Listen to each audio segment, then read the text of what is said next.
Һаумыһығыҙ, ҡәҙерле дуҫтар!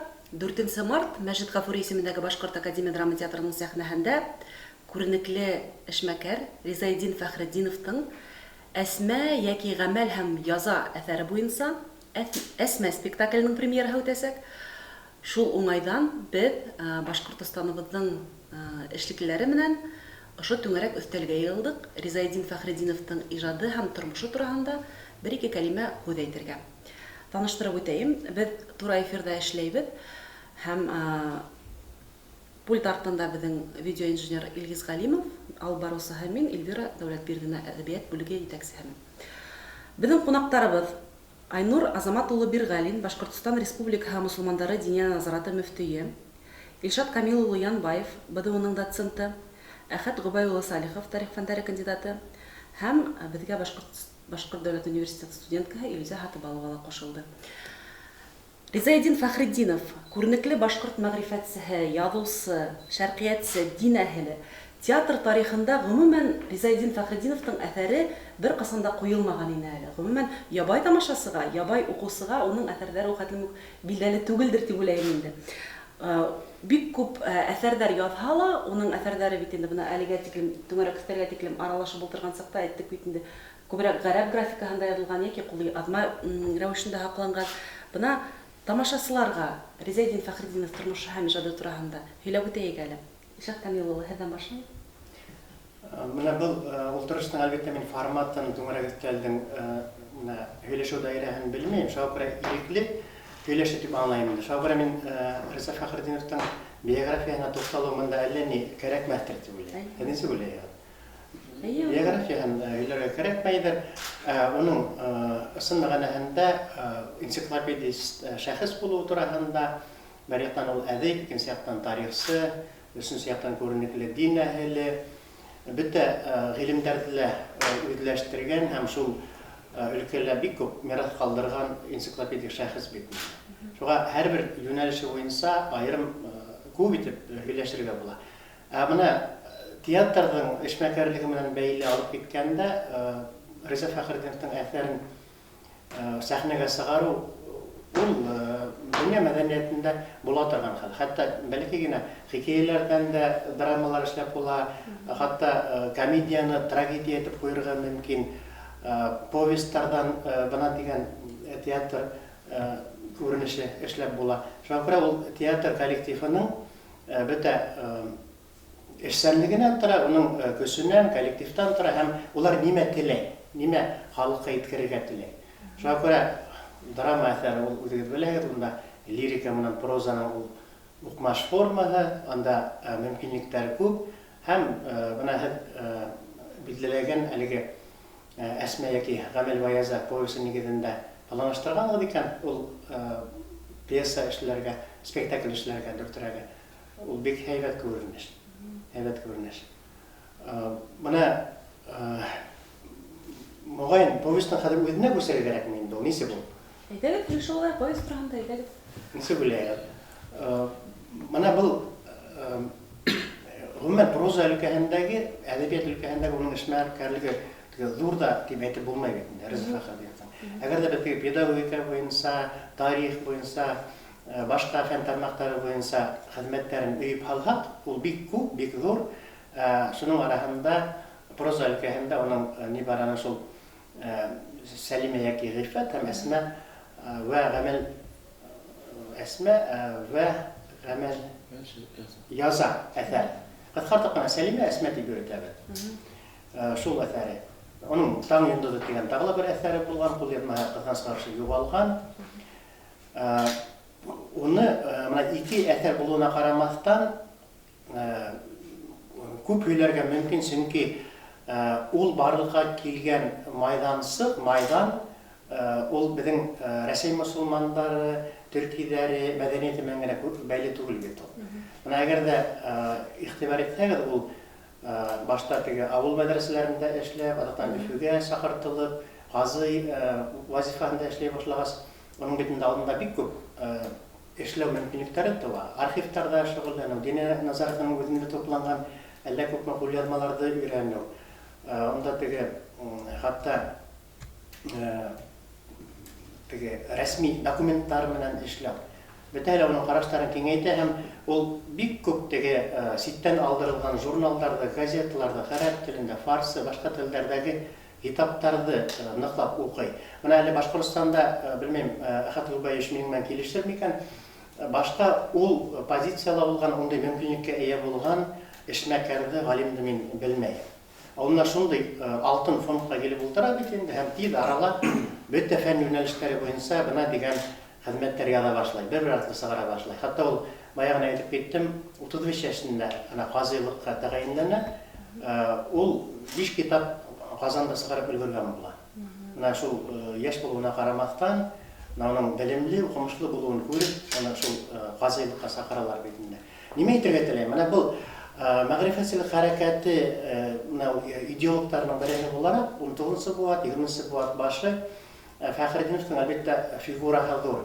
Әмма уны без теге урындагы мөхиттән сыгып, мөмкинлекләрдән сыгып, ниндидер алдынгы идеялар әйткән, шул идеяларны тормышка ашыру өлкәһендә еңһезләнеп эшләгән шәхес итеп беләбез дә, уның сыганактары барыбер минеңсә ана шул гарәп, фарсы, башка илләрдә барган мәгърифәтчелек хәрәкәте менән бәйле. Менә нидән әгәр дә төпкәрәк төшеп китһә, менә ул гарәп нахда дигән күреш бар, шулай. Арабская нахда дип бертелә, ул безнең мәгърифәтчелек хәрәкәте. Ул юнәлештә ул гарәптәрдә тәҗрибә бик зур, 19 буатта безнең әле менә 19 буаттан һуңгы сирегендә генә ул ныклап без ул юнәлешкә төшеп киткәнбез. Гарәптәрдә ул бик кәмендә 50-70 ел алдан булган процесс бит инде. Шул менә газета, журналдар аша, анда теге Сүрия яки анда теге Мысыр, башка яктардагы вакыйгаларды өйрәнеп, андагы милли азатлык хәрәкәте, революция хәрәкәтенә тиклем, менә 20 буат башына тиклем. Ул бөтен нимәне белгән һәм гарәп, фарсы, һинд халыклары арасында булган шул күренештәрне үзебезнең Урал-Волга территориясындагы шарттарга ялгарга тырышкан. Ягъни адаптациялagан. Мин аны шулай дип карайм, бу турыда артык һөйләнелмәгән гыйлем әдәбиятта. Әмма теге типологиятан караганда, ана шул гарәптәрдәге күтәрелеш менән, мәдәни күтәрелеш менән, уның әйткәндәй 19 буатта гына 3 ние бар, этабы бар. Тәүге 60 ел 19 буатта, онан һуңгы 30 ел 19 буаттан һәм 20 буат башы. Һәр беренең үзенең үзенчәлеге бар. Менә үзебезнең теге мәгърифәтчелек хәрәкәтенә, башкортлар, татарлар арасындагы мәгърифәтчелек хәрәкәтенә шуны күрсәтсәк, бермә-бер туры килгән нидәр бар, күренештәр бар. Менә ошо яһәттән мөгаен бик алыфтан башлап безгә әсәргә килергә кирәктер инде ул. Ни өчен тап менә әсәрнең структураһы шулай, ни өчен повестта шундый образларда биргән, ни өчен ул ана шул әле мин әйткән осырды өйрәнгәндә ныграк күз алдына баса. Шуңа күрә белмәйм, монда теге озын үз итеп һөйләмәктән, бәлки әңгәмә рәвешендә һәр юнәлешне һораулар бирһәгез, без җавап бирергә тырышабыз. Бuna әсәрдән кайдалар укыгайным инде шуны. Әсмә һәр әйткәнсә шул Ризаэддин Фәхретдин әйткән инде. Милләттең үсеше өчен Әсмә күк укымышлы кызлар, акыллы кызлар кирәк дип. Шул Әсмә образына, мәгълүм Әсмә характеры турында әзрәк һөйләшеп китербез. Бuna ул бит инде ябай авыл кызы, белемгән, тылган, китапларда яраткан кыз. Әсмә Сәлимә дип менә китаптың әсәрнең тышына сыгарылуы ул зур мәгънәгә ия. Шул ук вакытта ул бик шартлы. Чөнки әгәр дә әсәрне яхшы белгән кешеләр, мөгаен монда катын-кыз мәсьәләһе һәм шул мәгърифәтчелек хәрәкәтен ошо образ аша сагылдыру, герой концепциясын катын-кыз образ аша сагылдыру, уның менән генә сикләнмәгән бит. Анда асылда теге заманы өчен алдыңгы карашлы байлар менән халык мәнфәгате өчен анда хезмәт иткән муллалар, руханийлар менән консерваторлар арасындагы конфликт, ябай халыктың тормышында әлеге кешеләрнең роле, мәсьәләләре күтәрелә бит. Мәсәлән, Сәлимә буенча әйткән, Сәлимә әсәре буенча ул 20 бүлектән тора. 20 бүлектән һәрберенең үзәгендә аерым бер проблема, һәрберенең үзәгендә аерым образ һәм автор һәрбер бүлектә нинди дә булса үзенчәлекле фикерне yetkерергә теләй. Нидәле Әсмә әсәрендә лә шулай. Анда яңшман 30 самаһа бүлек нидән һәрбер бүлегендә Риза Фәхретдинов шул осор өчен актуаль булган нинди дә булса бер проблеманы үзәккә сыгара. Теге көнсыгыш манерасында ул бөтенләй аңлашыла, теге әкиятисендә әкият, хикаятисендә хикаят, структураһы буенча теге каймаланган повесть, ул бик борындан килгән шул традициялар бар хакланып бит инде ул. Шуңа теге төп сюжет анда канваһа дип әйтәйек микән үтеше тарқалып та китә һәмәк, тергемеш һәмәк теге идәнгә сәселгән. Менә мисал өчен анда теге Хуид баш дигән өлеш бар бит инде, Хуид башында ул теге һөйләү манерасы буенча, хәл-вакыйгалар тасвирлау буенча ул тарихи этнографик, шундый публицистик планда язылган инеш бит инде ул. Гомумән хәл-вакыйгаларның тап башкорт мөхитендә барып утырганда, Хуид барганда, башкортлар яшәгән анда 4 вилаят телгә алына. Ана шул башкортлык белән бәйле һәм Ибн Фадландардың бу төбәккә килеп сыгышынан башлап алып китә бит инде. Ул шулай көнсыгыш әдәбияттарында борынгы һәм урта бабаттарда ул ныгынган шундый алым борынгыдан башлап, төптән башлап һөйләп алып китә. Онан соң анда Габбас мулла турасында, Хикмәт хаҗи, кызы Әсмә турасында һәрбере буенча аерым хикәяләр дип әйтәйек инде һөйләнәләр. Һәм шулардан куршалган әлеге повесть. Әсмә образына килгәндә, шуңа күрә ул теге менә был нидәрдән Хикмәт хаҗи булган анда Муса теге махсус укымаган, мәдрәсәләр тамамламаган, әмма мулла булып йөргән кеше образы бар бит инде. Шул Гайша абыстай әсәһе Әсмәнең. Олар ана шул образы асу өчен һәм уның ниндәй мөхиттә тәрбияләнүен күрһәтү өчен асылда хезмәт иткән геройдар. Шуңа күрә мин Әсмәне үзәк Әсмә ул төп геройдарның береһе генә, төп герой түгел. Мин шайтып әйтер идем. Чөнки уга бәрабәр булган, уның белән янәштырган образдар анда байтак. Шул аның атаһы Габбас мулла. Уны таңла иткәртеп үтер керек, чөнки моны Илшат Камил да әйтеп үтте. Ризаэддин Фәхретдин 20-нче булаттың башында ул ысынлап Мысыр мөфтие Мухаммад Абдуның эшмәкәрлеге менән бик нык тәҗрибәләнеп һәм дә уны үрнәккә куеп, уның җадидизм дигән төшенчәһе менән яшәй башлый. Һәм дә был юнәлештән көн үзәк мәсьәләһе ул яңа заманса итеп диндә алып барырга. Чөнки бер вакыт уларның фикерләре буенча, шул Мухаммад Абду буенча һәм дә Ризаэддин Фәхретдин исәбе буенча һәм дә уның күп кенә бар инде Зия Камали шул безнең Башкортстанда яшәгән. Һәм икенче башка дин эшмәкәрләре, улар исәпләйләр динде бүгенге көндә яңартыр кирәк. Тик яңа уйлап чыгарырга түгел, ә киресенчә яңа караштарга тап килтереп алып барыр кирәк дигән. Һәм дә шул вакытта бер проблема булып тора, ул катындардың көндәлек тормышынан читләнүе. Һәм дә улар күтәрә башлай хатын-кызларның диндә һәм дә мәгълүматтагы ролен һәм дә уны халыкка алып барып җиткереп маташалар. Һәм дә шул мин уйлайм, был проза манерасында жанрында ядып үтә һәм ул шул вакытта да ошо көндәлек проблемаларды был кагыт битләрендә күрһәтә. Әмма бит белүебезчә Ризаэддин Фәхретдин күбенчә ул гыйльми эшләрдә күбенчә язарга яраткан була. Һәм дә инде ниндидер моны насихаттар формасында ничек кирәк, нисек кәрәкме һәм дә биографик китаплары менән бик нык мәшһүр.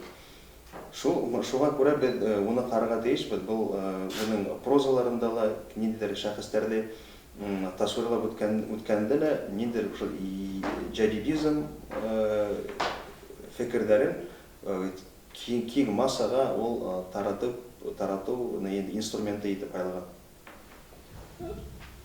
Мына әттеге ретінде яңырту хәрәкәте барлыкка килгән мында Россиягә дөйм алганда һәм уга сит илдән югалтып булгандар дип уйлыйм дине. Ул исәптә бундай фикердә сит илдән галимдар әйтә. Мәсәлән, Османлы дәүләтендә ул вакытта ла яңыртулар хәрәкәтләре булган һәм кайһы бер осракта ул яңырту хәрәкәтләренең кайһы бер нигәре көтегендә үрнәкләре без сип кына бездән алдарак күрә алабыз. Шуга ихтибар итәләрне, исәптә оның ремонты бардыр. Чөнки исәптә Ризаэддин Фахретдинов бик укымышлы кеше булган. Сит илдән бик күп газета, журналдар яздырып алган, китаплар яздырып алган, улар килгән, барган вакытларында үзе менән алып кайткан. Менә хәзер без тигә Ирак бүләрмалар бүлегендә утырһак, без күрәбез бу Риза Фахретдиновтан менә алган, укыган турында бер әйтегә кулы менән хәзер киткән урыннарын таныйбыз, шундый урыннар бар, ул алган икән, ул никкән битендә. Һәм үзе битендә ул бик укымышлы кеше буларак безнең теге тарихыбызга, мәдәниятебезгә караган бөтә сыганактарда хаклап алып калу өчен бик зур роль уйнаган. Әлеге вакытта безнең Россия Фәннәр академиясының федераль гыйльме үзәгенең фәнни архивында бик бай уның кулъязмалар фонды хаклана. Моны үзе йыйып калдырган битендә. Моннан тыш битендә уның тарафыннан йыйган кайбер газетләрдә без карасак, Башкортстан Республиканың милли китапханасында осраталар, унда бар. Моннан тыш ул битендә үзе был китаптар хакланып калган өчен китаптар нимәдә? Ул Петербургка Фәннәр академиясына язып, шунда ебәргән. Унда ла бар бик күп безнең мәдәнияткә караган әйберләр ята. Уның аркасында бар үлчәндә хакланган, йыйган, ул үзе кешеләр белән хатлашып йыйган, бәйләш тоткан битендә. Шуның битендә уның дөйм алганда Нәсихәттәр дигән бер серия рәвешендә бик күп әсәрләр яза. Бундай Нәсихәттәр, моны Нәсихәттәр бар дип, моны без монда бастырган вакытта безнең Башкортстанда әйтәйек. Сит ил галимдары, төректәр әйтәйин. Мондай Нәсихәттәр безнең дә ул бәйләштә торган галимдарның да Нәсихәттәре булган дип әйтәләр. Шундый ук тәрбия рәвештә язган. Югынтыгы бәйләнештәре бар микән дип. Уйлап карак, улар укыган газеттәрдә Нәсихәт рәвешендә язылган кыскасы гарәп телендә, төрки телләрендә шундый әйберләр осрай газеттәрдә. Һәм уның битендә бер Ниса әсәре битендә, мәсәлән, ата әсәрләр өчен Нәсихәттәре бар, бала, ир балалар өчен бар, хатын-кызлар, кыз балалар өчен бар битендә Нәсихәттәр, гаилә өчен бар. Шулай төрле рәвештә язган. Чөнки ул теге күрә бундай әсәрләргә ихтияҗ бар икән. Һәм хатын-кызларның да белемле булуын теләп, шулай кирәк дип өйрәтә бит инде. Ул ватан тойгыһы турында ул шулай әсәрләр аша өйрәтә. Ватан нинди булырга тиеш. Уның бу китапка шундый югары баһа бирә, мәсәлән. Ул айтып, матур дип әйткән башка кешене күргән юк дип әйтәм дә булалар. Бар ул бик матур һүзләр. Риза Фахретдинов күп бер зур итеп бер параграфлык ватан нимә икән, китап нимә икән, матур дип әйткән. Ул көзгө, ул кешенең ул кадәр, мәсәлән, матур тел белән язган битендә. Шул хатын-кызлар мәсьәләһенә тоже шулай игътибар иткән һәм моны гарәп бер басмаһы булган. Мухтатап шикелле исеме. Шуннан ул мәсәлән 20-нче, 30-нчы елларда, мәсәлән, була бит инде Беренче дөнья сугышы. Беренче дөнья сугышында була, ул социологик бер мәкаләне осрата, француз теленнән гарәп теленә тәрҗемә ителгән була. Гарәп теленә ул хәзерге төрки теленә тәрҗемә итеп, шул үзенең фикерләрен шулар дип калдырган. Мәсәлән, хатын-кызлар торып каламында башлана сугыш. Сугышта ирләр үләләр, күптәре кайтмай.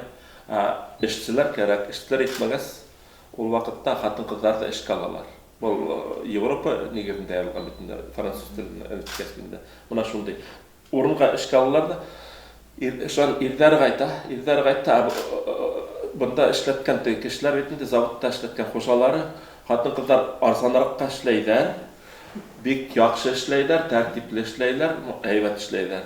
Улар алыштырырга килмәй бул эшчеләр битендә килеп сыга революционный ситуация дип әйтергә була. Хәзер шундый бер вакыйга килеп тора. Ягъни феминизм мәсьәләсе турында шул вакытта ук уже 20-нче буаттан башларында ул шул нәмәләрне белгән, язган дип әйтергә була. Шундый мәсьәлә бар, беренче дөнья угышына бәйле. Ул социологик бер тикшеренү бу. Ул үзенең кулъязмаларында торып калган. Бар. Шундай бер. Менә шул әсмә белән бәйле тагын әйтергә кирәк. Ул бит ул теге 19-нчы буаттың адагында гына килеп сыккан күренеш түгел бит ул. Менә шул ук мәшһүр хатыннар серияһын язган икән. Ул бит хатта менә урта буаттарда, мәсәлән, гарәпләрдә ул күбрәк ир алимдар турасында, мәдәниятта анда тәрән эз калдырган шәхесләр турасында күбрәк язгандар. Хатын-кыз турасында язган кеше булмаган. Әмма шулай да бар анда Рабига турасындамы? 34 биография язылган китаптар осрай хатын-кыз турасында. Ул теге Әхкәмәл Нисаи дигән китаптар, теге Гаҗәп хатындар, Гаҗәйбел Нисаи дигән китаптар. Улар күп ул. Менә ул бит ул барыбер ислам дине, мусулман дине хатын-кыздың билгеле бер урыннан икенче позициялар ирдәрдән куюына карамастан, анда тең хукук турында бөтенләй үз бармай. Әмма шул хатын-кызлар арасыннан анда теге җәмгыятькә хезмәт итүче, прогресска хезмәт итүчеләрнең легендар биографияларын улар язып калдыргандар барлар. Бу үзе зур нәмә. Абына нидән гарәпләрдә шул Сәлимә тибындагы әгәр дә образларга инә башласак, улар шулай күп. 1947 елда Бутрус Бустани дигән галим, ул Сурияла Фәннәр академияның прототипы булган, анда башта гыйльми оешма булдырыла бит. Шуна зур агза булып тора. Ул үзе журналистикага нигез алган шәхес Бустани. Менә уның хатын-кыз һорауы турында «О женщинах» дигән аның бер мәкаләһе бар. 49 елда, 1949 елда ул шул нидә рефератын укый, анаттан ул бик зур скандал, гауга тудыра инде. Ул вакытта матбугатта бик уның буенча нидәр алып барыла. Ул нимә дип билдәләй? Милләттең алга ебәрә торган менә бер рөхсәтенә рычаг, бер асыл ул хатын-кызды белемле итү. Әлегә Бутрус Бустанидан бармай әле. Уларды ирдәр менән бергә бер тиң баскычтакка кую мәсьәләһе күтәрелмәй. Ул нимә менән бәйле? Җәмгыятьтәге ниндидер һау җәмгыять булган өчен һәм шул җәмгыятьнең киләсәге булган өчен хатын-кызды белемле итәргә кирәк. Чөнки улар балаларны тәрбияләйдер, киләсәкте тәрбияләйдер дигән идея шул мәкаләләрдә үк халынган. Адактан уны кульминациягә күтәрә әлбәттә Касим Амин дигән кеше. Казанскаршы яшьләй вафат була, ул Касим Амин ул 20-нче буат башына килеп сыга. Ул да алгарак китә, Бустанига тиклем алгарак китә. Әмма ул да әле хатын-кызды абсолют тигезлек билдәһе куймай ирдәр арасында.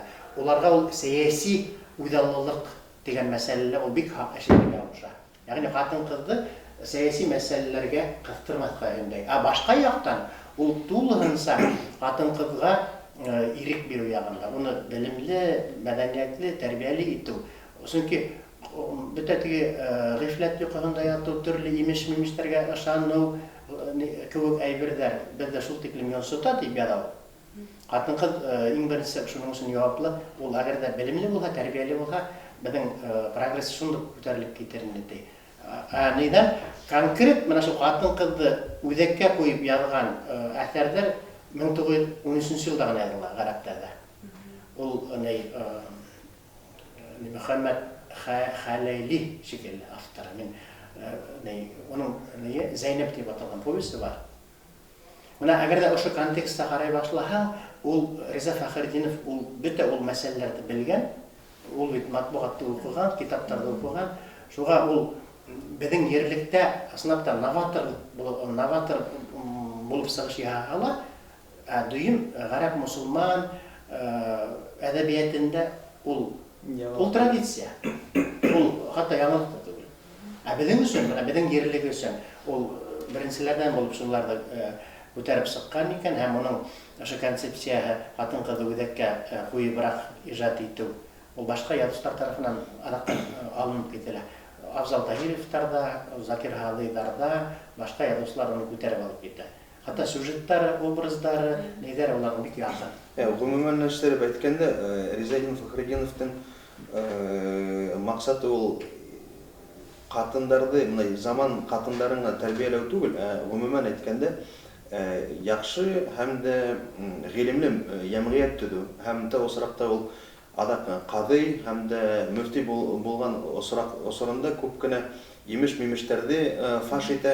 Һәм дә улар менән көрәшә төрлө ғилемһеҙ имамдар менән, ниндәйҙер бер ислам менән бәйле булмаған традициялар, ырымдар, исламға бәйле булмаған байрамдар менән күп кенә эш итә. Һәм дә әйтеп үтер кәрәк, ул бик ныҡ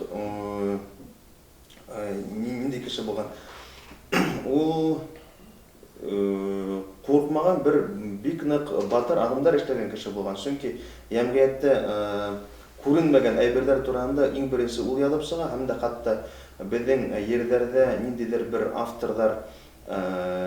авторҙарға табу булған осраҡта ул уларҙың шәхсиәттәрен үҙенең журналдарында баҫтырып сығара, һәм дә хатта бөгөнгө көндә уның был баҫмаларынан китаптар айырым барлыҡҡа килтереп эшләйҙәр. Һәм дә мин тағы ла нимәне әйтеп үтер инем, ул тәү осраҡта мин иҫәпләйем ул дини эшмәкәр дип, әммә шул уҡ осраҡта әйтергә була, талантлы кеше төрлө яҡтан да, һәр бер яҡта ла талантлы, ул күп кенә фәнни эштәрҙә һәм дә башҡорт телен барлыҡҡа килтергән эштәрҙә лә хеҙмәттә. Һәм дә беҙ быйыл уның Риза Фәхретдиндең уҡыуҙарын,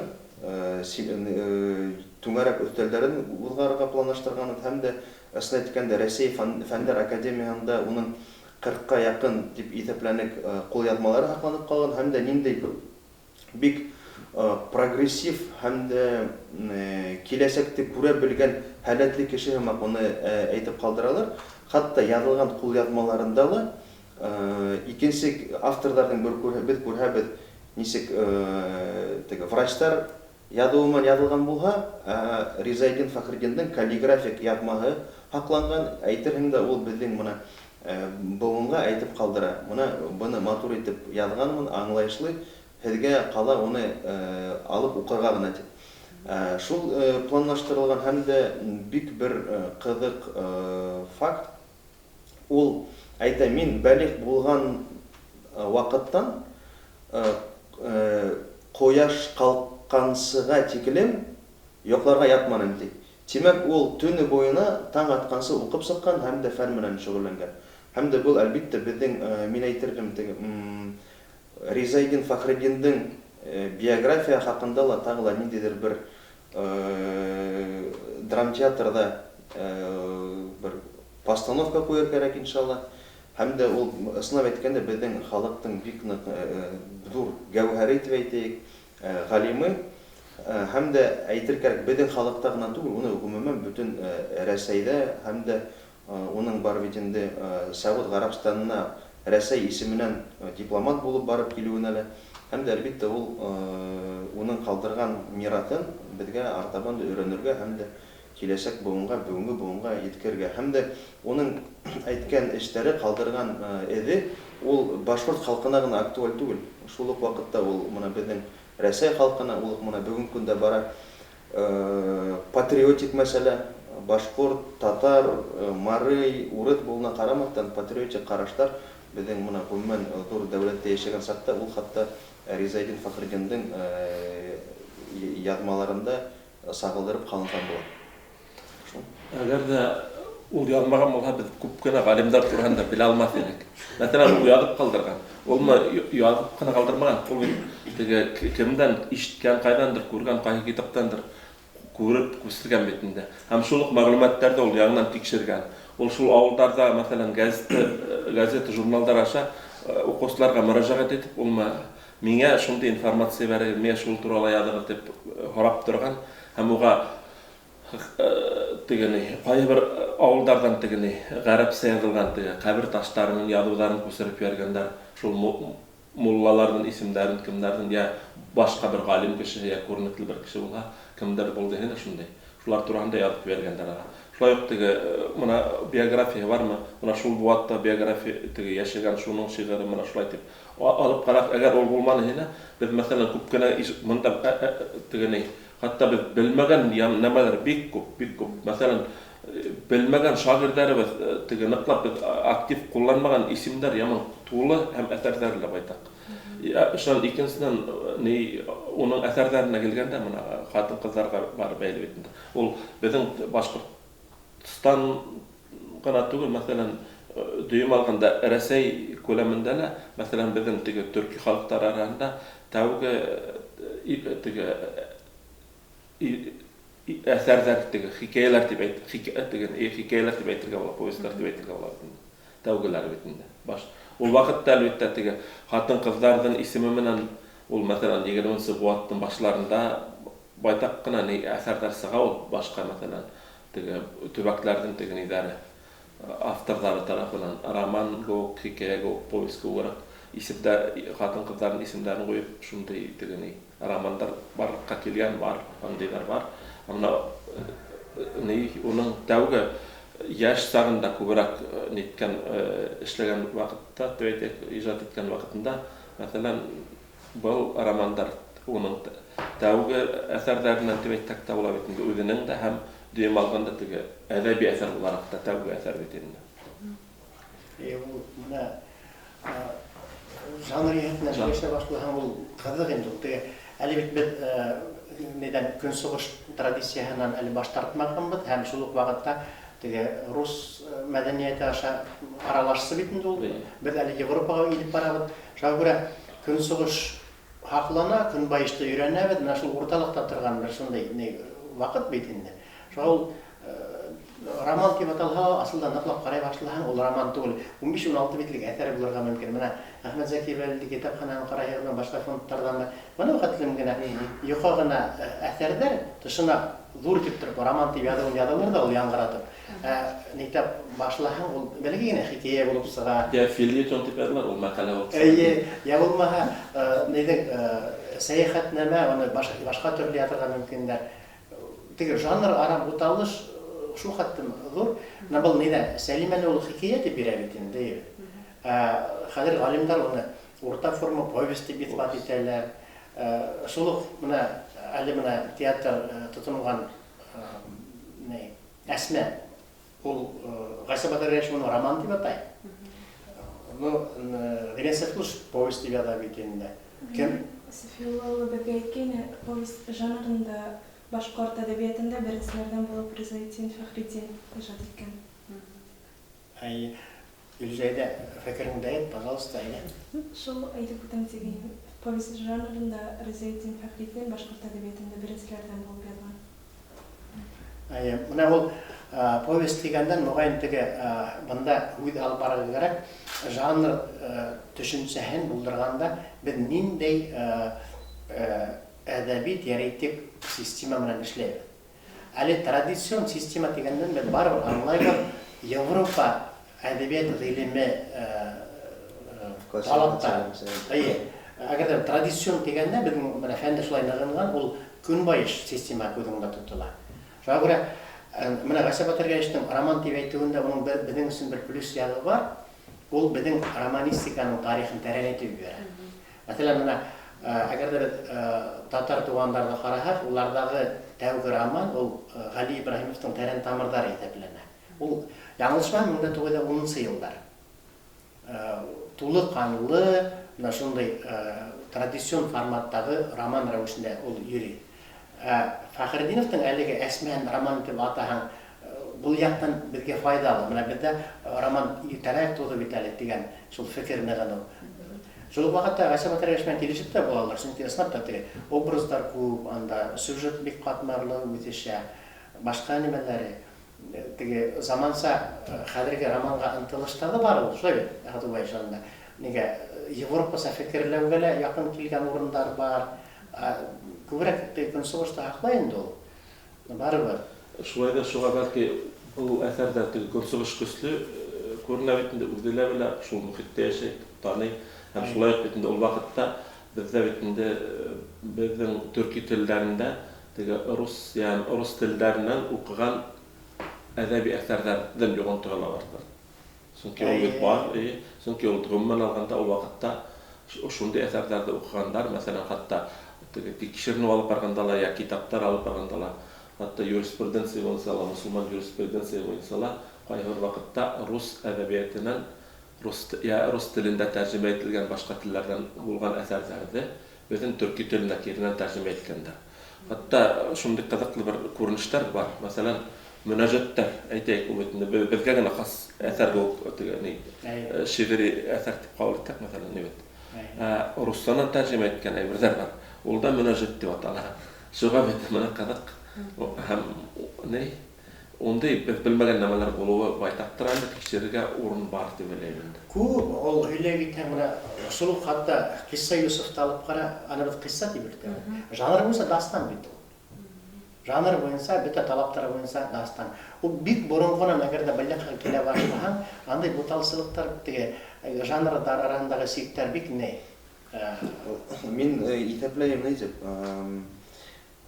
кисса ул теге уны дастан дип әйтер, бүгенге классификатор система буенча әйтәбез, әмма уны язган кеше кисса теге Коранда әйтеп килә, нахну нақуссу алейкум дигән ниндидер бер тарихты һөйләйм, повествование.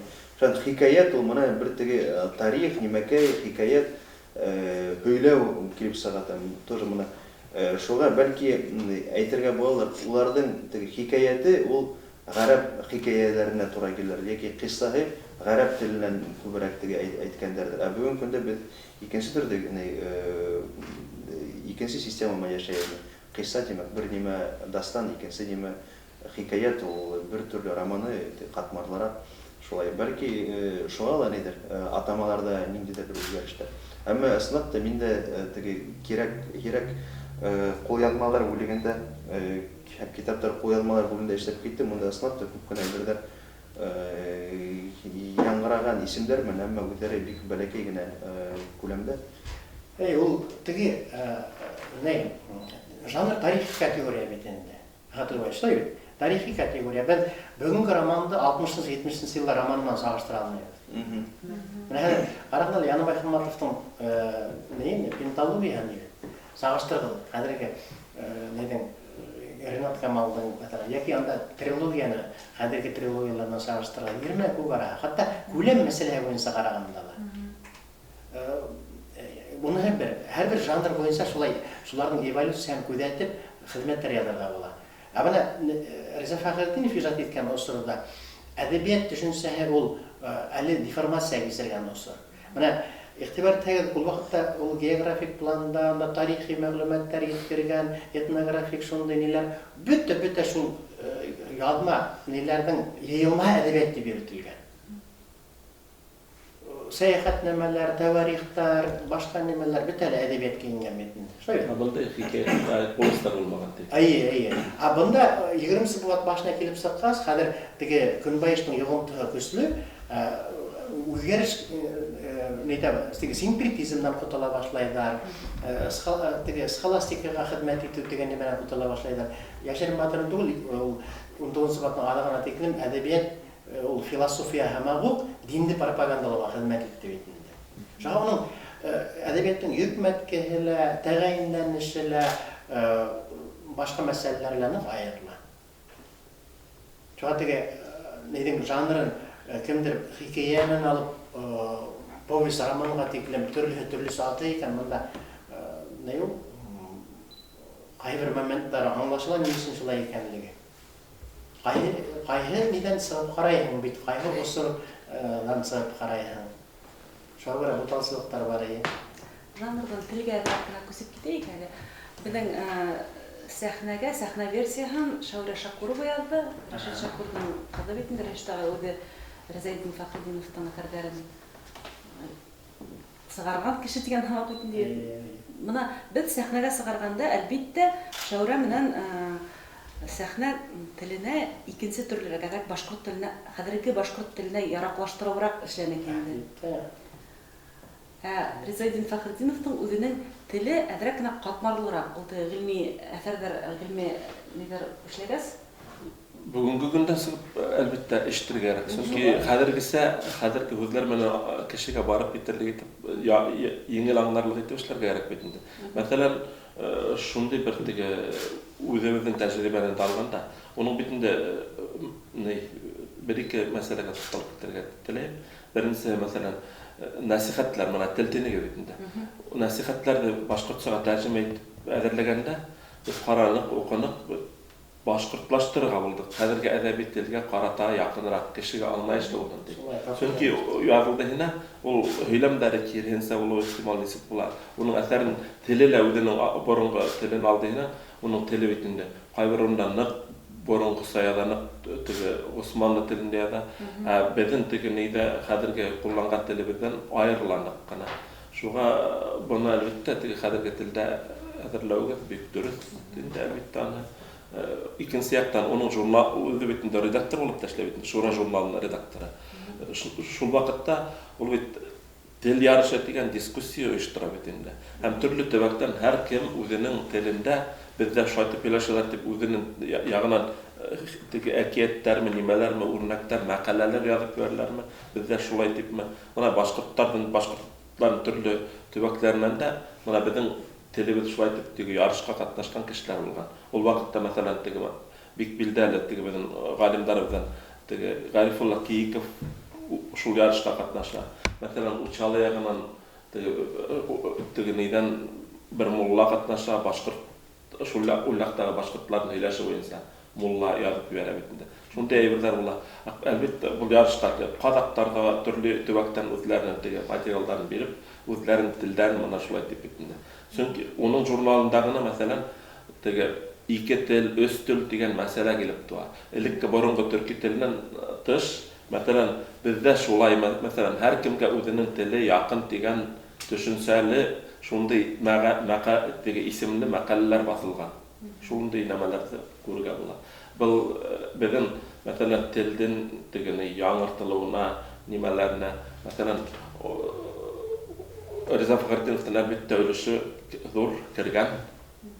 Ул баягы теге бәхәсле барган осыр бит инде. Теге әдәби тел мәсьәләһе күтәрелгән вакыт. 20 год башы, ана теге 17нче елларга тикле. Монда бит инде нидер тенденциялар бик көчле.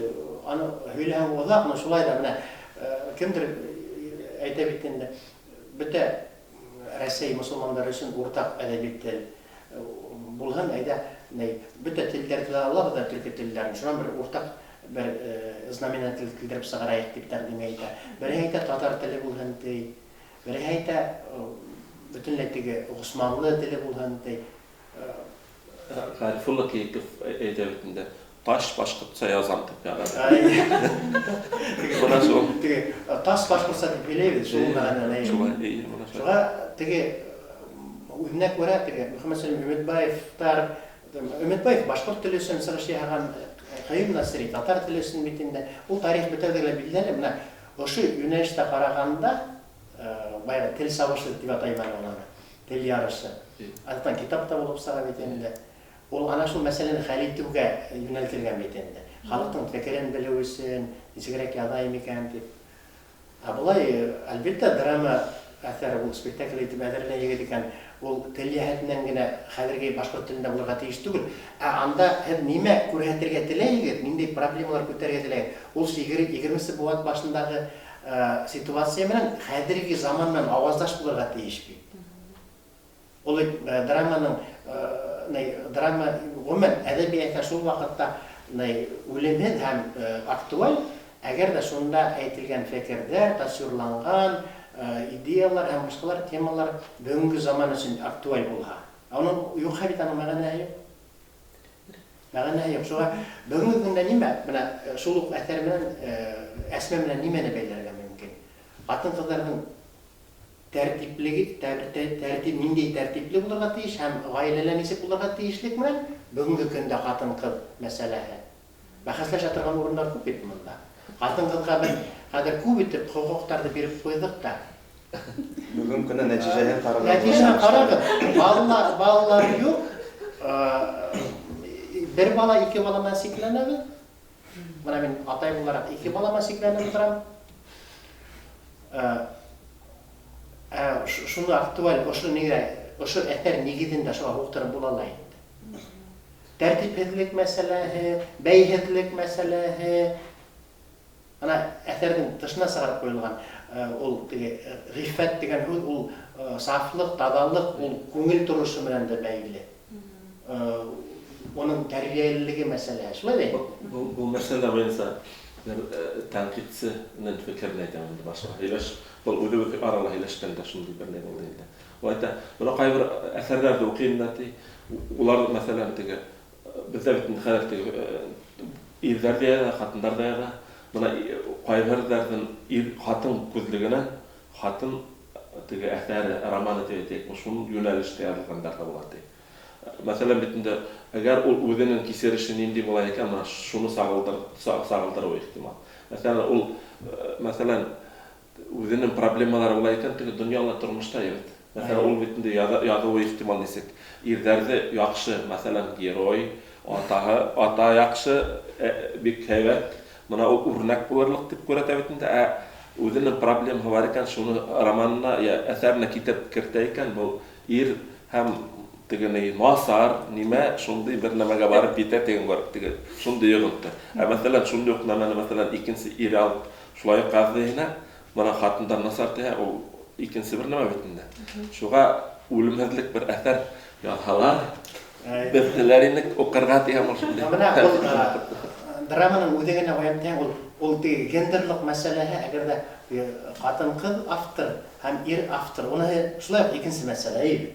Çünkü o dünyanın barı eğer de o qатын kız автор eken o özünün yenesinin tibeteyinde neyden tabiatından sığıp halay bütün situasyada. Genderlik mesele o filosofiya indi. Bunda ne ağır düşüp gitsen. Nasıl vakitte nege esmege yakınarak gitsen onda mana bugünkü din anda var. Şu dindin vakili bulup sığışı hagan аңғай hem dinde özlerinin menfaatinde faydalangan şahıslar anda obrazlar tulu bata. Şuluk Musa, anda tege vekselden bilen nege berilgen, şuluk hikmet hacı bitinde evet. Zamana burehe kapitalist evet eginde. Aşunu bugünkü günge gösterip olayında. Mana Aynur aytalı bugün buna din tirehinde eğilingen bütün kişiler de saf, namuslu hem halkı terbiyelerge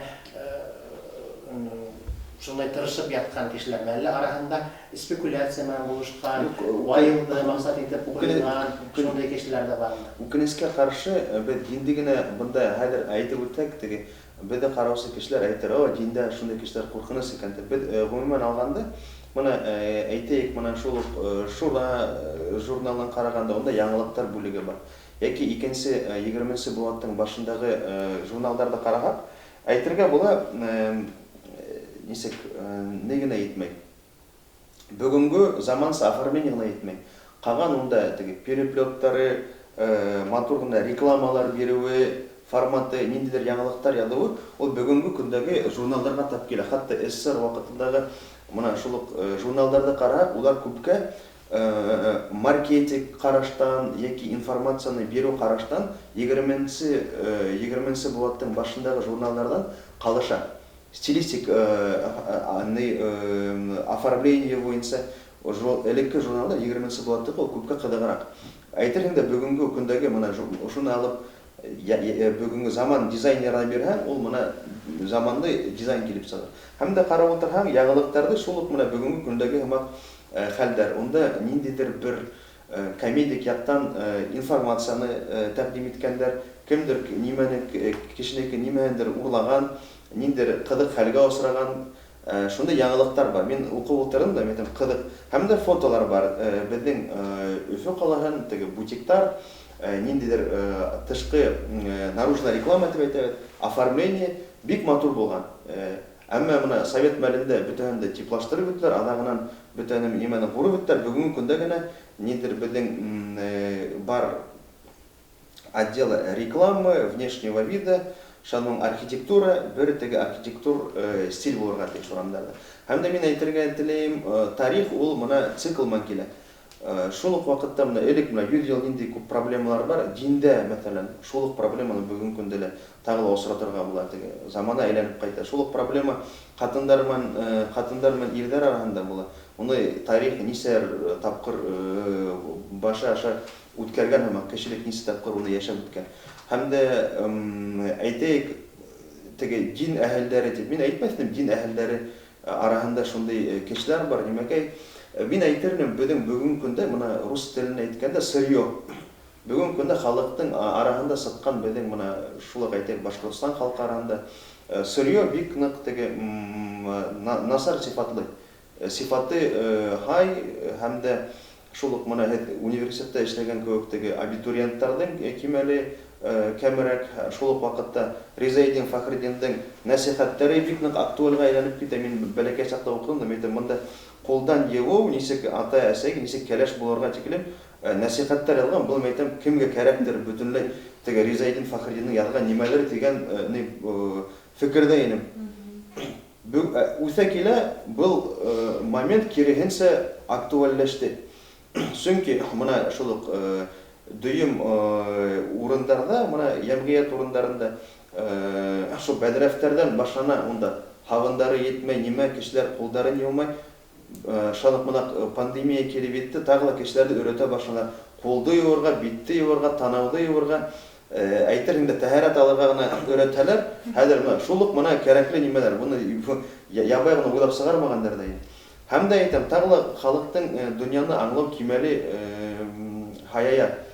Һәм дә динде бүгенге көндә тагы кабул итәләр кешеләр, менә мусламандар, Аллага шөкер, бер яктан күбәйде, һәм дә халык та карай, бөтен мусламандар теге изге кеше дип. Шул ук моны нәсихәттәр Мифтахиддин Акмулланың әйтләр бит инде, теге кешенең күңел сафлыгы булмага, тән сафлыгыннан берендә файда юк. Моны шуның һәм бүгенге көндә кешеләр тышкы кыяфәт менә минем юк төвәтәй кыйгалар, кемдер теге үзен теге дине мәскәткә йөри, хакал үстерә, әмма уның тәрбияһе булырга тиеш гаиләнән.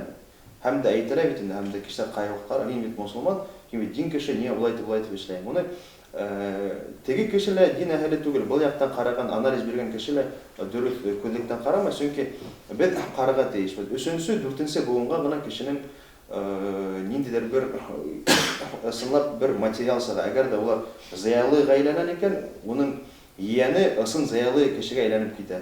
Дин кеше икән, уның улы һәм дә ияне вот моны ысын дин кеше. Бүгенге көндә дин кешеләр бит моны беренче тагыла булат моны совет мәлләнең кемдер моны яңа балалары үстерде. Моны уларның бөтенләй икенче төрдә мусламандар. Шуның өчен дин белән спекулировать иткән кешеләр бүгенге көндә күп, һәм дә гомумән матур костюм кигән кешеләр һәм дә үзенең урыннарын спекулировать иткән кешеләр безнең аралы үкенечкә каршы тагыла күп. Һәм дә мин уйлыйм, бу дин генә мөхитендә түгел, бөтен шуның мисалында. Мәсәлән, бу турыла Ужана Сеттин әйтеп үткән. Шарт әйтә. Бар хәтерләтәм безгә. Нинди бер кием белән килгәндә аны көтмәгәннәр бит әле. Сан бик матур кием, затлы кием киеп килгән икән, аны индереп, түргә утыртып куйганнар, хәйлә башлаганнар, шундый сапан тагы тегетне ашка, менә хәйләләр аша дип. Шундый бер анекдот диям. Ул да борынгы теге Латифа, Латаевлардан берәй була инде. Анекдоттар. Икенчесенә тагы әйтеп үтәм, уку белем дигәнлеге, белем ул бөтә балаларны алар Ризаэддин Фәхретдин укытырга тырышкан. Кызлары рус телендә белгәннәр, руссала укыганнар. Не уже совет заман телендә, уже не вакытында не университетта укыгандары булган балаларны. Белемле булган, белемле булуларын алып теге шулай теге матур итеп тәрбияләргә тырышкан инде, белемле шулай. Гомумән әйткәндә, менә Ризаэддин Фәхретдин кебек яки шуның мисалы менән хугарылып үскән яшьтәр, буындар күбрәк кирәк иде, һәм дә чөнки менә бүгенге көндә дөнья ничек әйткән таркау яшәй. Дин әһеле без күрәбез мәчеттә, мәдәният әһелен күрәбез мәдәният йортларында. Фән кешеләре ул университетта гына утырырга тиеш. Мәсәлән, Ризаэддин Фәхретдин моны нинди күркәм кеше, ул дин өлкәһендә лә өлгөргән кеше, мәдәният өлкәһендә лә, фән өлкәһендә лә, тарих өлкәһендә лә, социолог буларак та, галим булып, хәтта Рәсәй дипломаты буларак та, Рәсәй Башкортстан патриоты буларак та, һәм дә ул моны килеп итеп килгән Октябрь революциясына прогнозлар да эшләп калдыра икән. Һеҙҙең эшләгән эштәрегеҙҙе теге күп кенә активистларға әйтә, аҙаҡ үкенерлек булмаған ди. Һәм дә дөрөҫ әйткән була. Мин тағы ла аптырап ҡуйҙым, ниндәй хәләт. Шул уҡ мына Аҡмулланың әйткәнсә, мында әүлиәлек кираматтар юҡ, ғилемле кеше ул бөтә нимәләрҙе әйтеп ҡалдыра ала. Шуға ла шулай итеп мына шундай шәхестәрҙең әҫәрҙәрен сәхнәләштереү һәм дә тормош юлдарына байҡау яһау, түңәрәк өҫтәлдәр үткәреү, уҙғарыу һәм дә беҙҙең халыҡтың шундай батыр һәм дә яҡты кешеләре бар. Уларҙы беҙ күберәк күрһәк, беҙҙең халыҡҡа ла күберәк яҡшы тәьҫир булыр ине тип иҫәпләп ҡалам. Белемле кешене ул әйтә бит инде сағыштыра буйҙай менән. Мына туҡ буйҙай була, ас тип әйтәйекме, буш буйҙай була бит инде. Мына туҡ буйҙайҙың мына белемле ғалим булһа, башын түбәне йөртиме, мына тегене бит инде. Башында бер нәмә булмаһа, башын юғары күтәреп маһайып йөрөтә күрәк. Шулай итеп мына сағыштырыу үткәрә бит инде. Мына шулай. Үҙен алып ҡарап, мына үҙенең китабында яҙылған кеүек, үҙе генә шундай белемле ҡаҡса гына фотоһында ошай гына ултыра тип уйлайым. Ризаэддин Фәхретдин ижадын күберәк кеше белһен динегеҙ бит инде, күберәк кеше ишетһен тигән фекерҙәр тыуҙы. Ысынлап та ошо урында һүҙҙе йомғаҡлайыҡ, һүҙҙе әлбиттә күп итеп һөйләргә була. Айнура Азаматулла әйтмешләй, конференцияһына килербеҙ, ала бирһә, Ризаэддин Фәхретдиновтың ижады һәм тормошона бағышланған. Ә мин тамашасыларға иҫтәренә төшөрөп үтәм. 4 март Мәжит Ғафури исемендәге Башҡорт академия драма театрында Ризаэддин Фәхретдиновтың «Әсмә» йәки «Ғәмәл һәм яза» әҫәре буйынса «Әсмә» спектакле үтәсәк, уның премьераһы үтәсәк. Барығыҙҙы ла саҡырып ҡалабыҙ. Һеҙгә, ҡунаҡтар, ҙур рәхмәт. Рәхмәт. Рәхмәт.